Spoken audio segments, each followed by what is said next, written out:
सद्गुरुदेव की नित्यानंदं परम सुखदं केवलं ज्ञानमुक्तिं द्वन्द्वातीतं गगनसदृशं तत्त्वमस्यादिलक्ष्यम् एकं नित्यं विमलमतलं सर्वसिद्धिसाक्षिभूतं भावातीतं गुणरहितं सद्गुरुं तमहं अखंड ब्रह्मांड नायक भगवत नंदन परम गुरु परमाराध्य आनंद संत महात्मा मिलिंद सत्संगे शरण्य भाग की बात है। दिवंगत आत्मा नाम क्या? दिवंगत आत्मा क्या नाम है?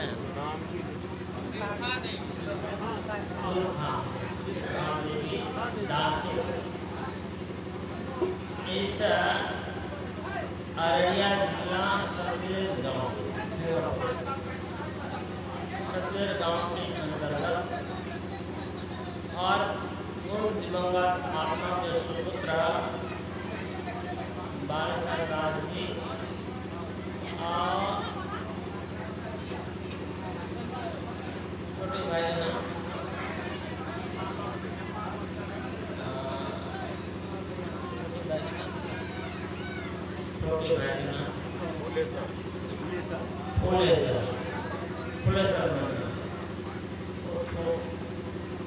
दो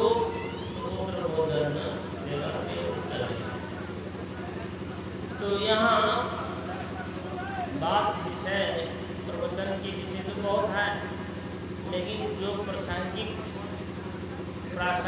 में जो प्रसंग चल रहा है उस प्रसंग में बोलना उचित है। ये जो आत्मा इस शरीर से निकल जाती है इस विषय में विचार कर रहे हैं। और वेद में 3 कांड है, उसमें कर्म कांड, उपासना कांड, ज्ञान कांड। तो संत लोग ज़्यादा कर्म कांड की विचार नहीं, खास करके उपासना भी उतना नहीं, ज्ञान कांड की विचार नहीं। और ज्ञान कांड में जो मंत्र सब है उसमें ये आत्मा के विषय में ज़्यादा विचार। कल चर्चा करी थी जो हम इस संसार से जाते हैं, हम माने आत्मा निकलते समय हमारे साथ कौन कौन जाता है या आत्मा के साथ कौन कौन जाता? तो पहले आपने सुना तम उत्क्रांतं प्राणो उत्क्रामति, प्राणो उत्क्रांतं सर्वे प्राणा उत्क्रामन्ति। आत्मा के साथ प्राण और प्राण की पीछे सर्वे प्राणा। सर्वे प्राणा मतलब मौन इंद्रिय आदि सब, ये तो सबको निकलना। और उसके साथ नहीं और क्या क्या है कहते सब विज्ञान भवती। ये आत्मा बड़ा विज्ञान वाला हो तो बहुत जानने वाला। क्या जानता है? आपने सारे जीवन में क्या क्या किए हैं, क्या क्या अभ्यास किए हैं, नहीं किए हैं, सारा चीज वहाँ पर जमा। हाँ, सारा चीज वहाँ जमा। सब विज्ञान में अनुवाक्तम। हाँ, अल्लाह ताला थोड़ा कम करते हैं। सब विज्ञान में अनुवाक्तम, उस विज्ञान के अनुसार ही वो निकलता। क्या विज्ञान? अब जैसे आप अपने जीवन में इस बात को अनुभव कर सकते हैं कि आपके अंदर में है क्या चीज।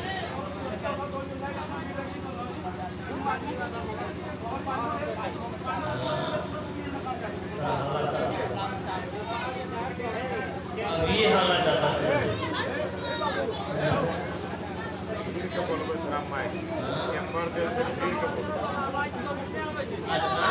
माइक में थोड़ा भीड़ के बोल।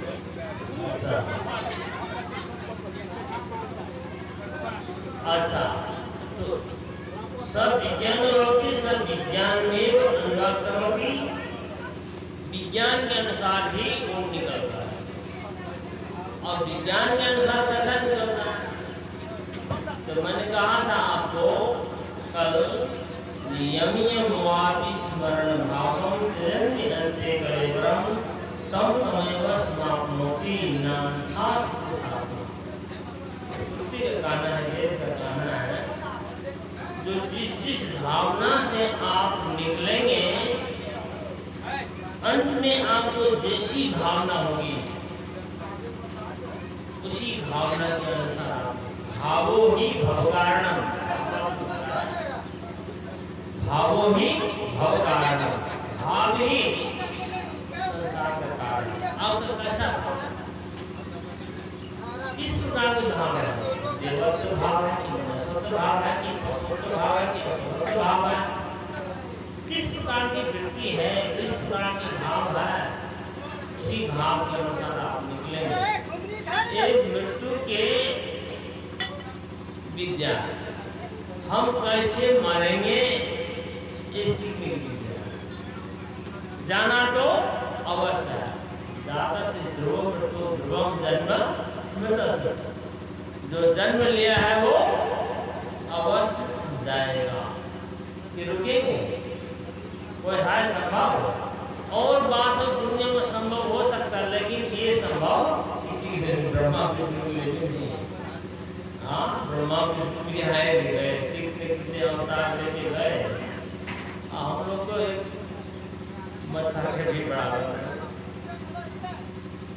तो ये तो सब अवश्यम भावी है, जो जाना है, जाना है तो कैसे जाएंगे?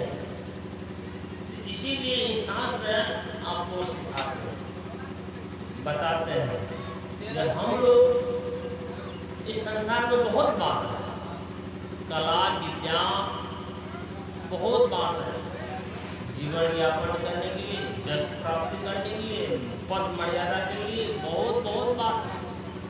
लेकिन अंत में जाकर सब फीका हो जाता है। हाँ, पद प्रतिष्ठा विद्या धन संपत्ति, अंत में क्या होता है? सब गौण हो जाता है। अंत में वही एक मृत्यु रहती है। और उस समय में हम कैसे निकलेंगे उसके लिए अब तैयारी करना है। तो तैयारी के लिए क्या करते हैं? सब विज्ञान में अनुवाद करती, विज्ञान के अनुसार वो निकलता है। क्या विज्ञान के अनुसार? तब विद्या कर्मणि समन्वय भेदे तो प्रज्ञाता, तब विद्या कर्मणि समन्वय भेदे तो प्रज्ञाता।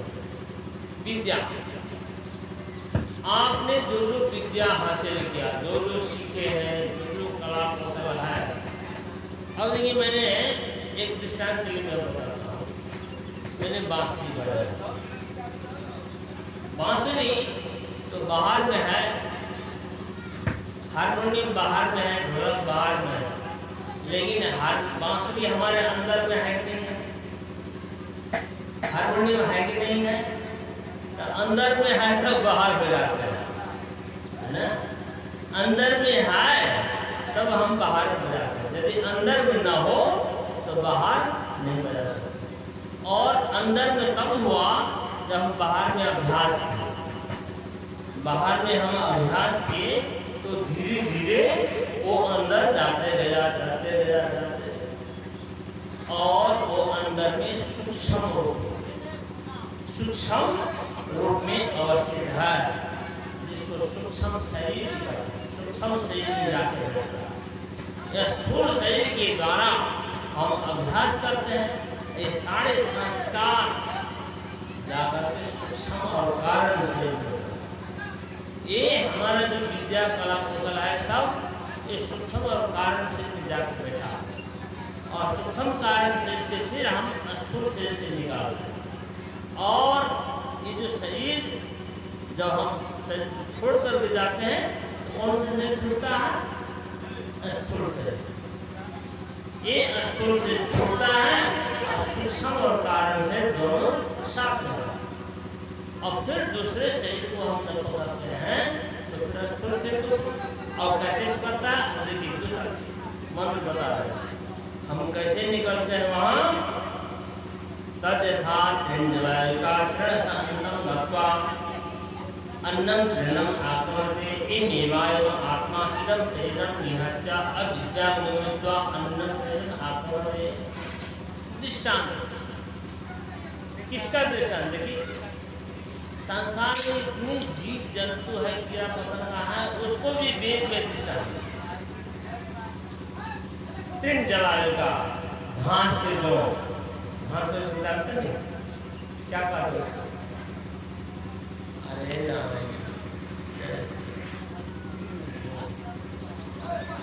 इशारा दे रहा है और फोटो इशारा यहाँ कहते हैं घास को लोग क्या कहते हैं हम लोग गाँव घर में ठेनी संस्कृत में कहते उसको तीन जलायु का घास